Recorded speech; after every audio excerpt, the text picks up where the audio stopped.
Just in, North Korea firing 4 ballistic missiles off its eastern coast in the last 24 hours, an apparent reaction to military drills by the U.S. and South Korea. South Korean and Japanese officials say the missiles went just over 600 miles, 3 of them landing in waters that Japan claims as its exclusive economic zone. The Trump administration, which is working on its North Korea policy, likely to see these tests as a provocation, but we're going to wait to see what they say. James Acton is co-director of the Nuclear Policy Program at the Carnegie Endowment for International Peace, takes a look at some of these missile tests. So, James, what do you note about the timing of this and the type of missiles used? Well, the timing is significant because it took place during the beginning of the annual large exercises that the U.S. and South Korea hold. And it's very common for North Korea to conduct launches at that time. The big question, as you say, is what type of missile this is. There's been unverified reports this morning that U.S. officials have been saying that these are existing Scud-type missiles that North Korea has tested many times before. If that's the case, this is a serious provocation and one we shouldn't overlook.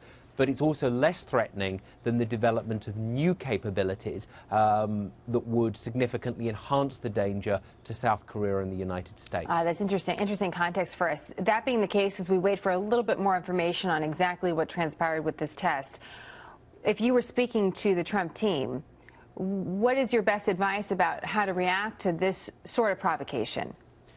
Well, a couple of thoughts. I mean, the first thing is the State Department has come out and condemned the test. To the best of my knowledge, the White House itself hasn't done so yet. I think it's important for allies in the region, not only South Korea but also Japan, to hear the President actually condemn these tests. Secondly, if this is, as I say, a lot is going to depend here on what type of missile this was. But assuming that these were existing Scud-type missiles, what I would look at is accelerating the deployment of missile defenses in the region. Japan, which, these missiles were fired towards Japan. Japan has started to think about acquiring the THAAD missile defense system. I think that is a proportionate response to North Korea's missile program, and I would try to work with the Japanese on potentially speeding up that deployment timeline. Okay, so missile defense is a big topic, not only overseas, but also here as well in the United States. I know that's something that you look into quite a bit. We also have some new information coming out of Iran as well, James, as we sort of toggle between these two places. And this is just the news that we have breaking from our Pentagon team, that it's been overlooked that Iran has actually launched 2 short-range ballistic missiles over the weekend, and it looks like these missiles are of a certain type that haven't been tested in at least 2 years. So if this indeed is the case, and our Pentagon team has confirmed it, what goes through your mind if you hear North Korea's test firing some missiles, we're waiting for more information, but then Iran perhaps also pushing the envelope at the same time? Well, again, I mean, I don't have any information about this Iran launch, so all I can talk is in very general terms. Again, what I'd say here is, if we're dealing with short-range Iranian missiles that can't, for example, reach Israel, then that is something that I wouldn't be inclined to escalate the situation. If we're dealing with longer-range missiles that can reach U.S. allies in the region, including Israel, then I think a proportionate response is the imposition of further sanctions on Iran related specifically to the missile program. That's something the Obama administration did. That's something the Trump administration has done so far.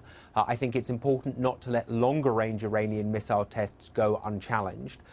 And sanctions on entities specifically related to those tests seems to me to be a reasonable and proportionate response. Why do you think North Korea and Iran are choosing this time to make these tests?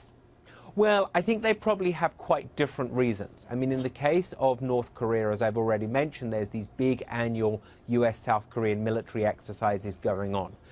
North Korea always responds to those tests with missile provocations, or at least it has done for the last few years. In the case of Iran, Iran has been conducting tests periodically. while it's remained in full compliance with the nuclear deal that's been reached. And as I say, how significant these tests are in Iran depends very much on the range of these missiles. And if these are shorter range missiles that really don't have implications for Israel or other allies, then while I wouldn't want to downplay the significance, these tests wouldn't be serious threats to security. I know you're just getting this information, as are we, but I just want to share a little bit of what we have from our Pentagon. That from Iran specifically, these are short-range missiles, but apparently they have a new quote-unquote active seeker helping the missile locate ships at sea. This is according to an official speaking to our Lucas Tomlinson. And so as I'm reading through just some of the editorial that we have, James, is that they were test firing at barges. And because the waterways around Iran are so crucial and because our ships are in the region, does that change the way that you would feel about a short-range missile test? Well, again, it depends a lot on the nature of the Iranian technology. I mean, Iran is not the first country to try and have the ability to attack U.S. ships at sea. And U.S. ships at sea are armed with some pretty effective short-range missile defenses, such as the Standard Missile-6, precisely to be able to repel missile attacks. So, again, if they're firing up barges which are fixed objects, that's a much easier task than firing at a moving ship at sea, especially a ship defended by pretty advanced missile defenses. So, if I had access to the classified information on this, which I don't, I would delve into the details. I would want to know what kind of seeker this was, how accurate it was, how reliable it was. It's very, very hard in the abstract to assess how much of a security threat this poses to U.S. forces. And an important thought for us as well as we look through some of the headlines to get to some of the specifics as well. James, good of you to work through some of this news with us as we get it, and we look forward to having you back on the program. Thank you. Thanks for having me.